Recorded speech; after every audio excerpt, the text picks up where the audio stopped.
जी नाज़िन बे पासे अमांखे अपडेट कंदासीं त वापडा जूं कंपनियूं ऐं थर्मल पावर स्टेशन खानगाना ख़िलाफ़ मुलाज़िमनि पारां 15 फरवरी ते इस्लामाबाद में धरणे जो ऐलान कयो आहे। अवांखे अपडेट कयूं पिया। वापडा जूं कंपनियूं ऐं थर्मल पावर स्टेशन खानगाने ख़िलाफ़ मुलाज़िमनि पारां एहतजाज जो ऐलान कयो वियो आहे। वफ़ाक़ी हुकूमत जी कंपनी ऐं थर्मल पावर स्टेशन खानगाने वारी पॉलिसी मुलाज़िमनि ऐं अवाम दुश्मन करार ॾिनी वई आहे। अवांखे ॿुधायूं पिया इदारनि मां लखे पोरियतनि खे बेरोज़गार कयो वियो। 15 फरवरी ते डी चौक ते धरणो हणंदासीं। ठटे में अॻवाननि जो सेफ्टी सेमिनार खे ख़िताब कयो वियो आहे। तफ़सील मालूम कंदासीं। असां सां टेलीफोन लाइन ते मौजूदु आहे KTN न्यूज़ रिपोर्टर महबूब बिरोही। जी महबूब, कहिड़ा तस्वीर आहे?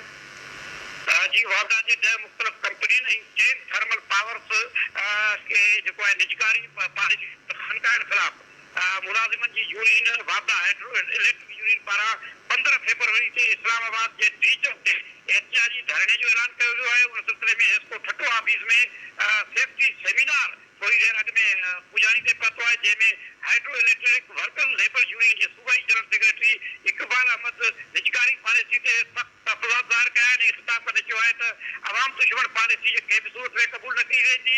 हिननि जो चवण हो अॻवान जो KEC SRTC ऐं स्टील मिल समेत केतिरनि ई अदालतनि खे खानगाने सबबि लखे मुलाज़िम बेरोज़गार थिया आहिनि ऐं मुआशी मसइला वधिया आहिनि। मौजूदा हुकूमत रोज़गार ॾियण जे बजाए माण्हुनि खे मुलाज़िमनि खे बेरोज़गार करे रही आहे ऐं बिजली चोरी कंपनियूं मुनाफ़े कमाइण लाइ कराए रहियूं आहिनि, जंहिं करे बिजली जी तरसील वापडा मुलाज़िमनि जी प्राप्त खे यकीनी बनाइण ऐं वापडा जे मुलाज़िमनि खे जेके सहूलियतूं ॾियारण लाइ संदन जिते तंज़ीम सरगर्म में अमल आहे यूनियन उते TNP PPE हैंड ग्लव ऐं स्पेशल गाॾियूं जहिड़ियूं सहूलियतूं ॾियारण लाइ कोशिशूं कयूं पियूं वञनि। कॉन्ट्रेक्टी ऐं डेली वेज मुलाज़िमनि खे मुस्तक़िल करण तुर्त सदन तरजीह मुतालबो आहे, पर उन खां वधीक अहम मुतालबो संदन इहो आहे त जेका निजकारी पॉलिसी आहे उनखे फौरी तौर ते ख़तमु कयो वञे ऐं निजकारी पॉलिसी सबबि जेका आहे वॾो नुक़सान थियणो आहे।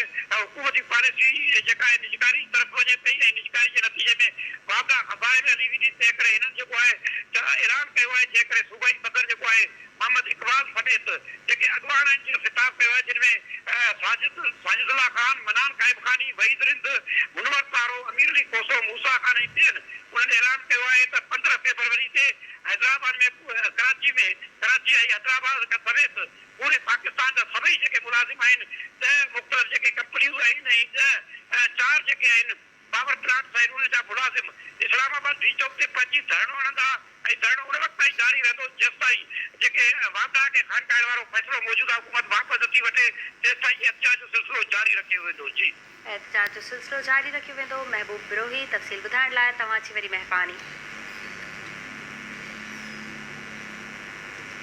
नाज़रीन, डिग्री वेझो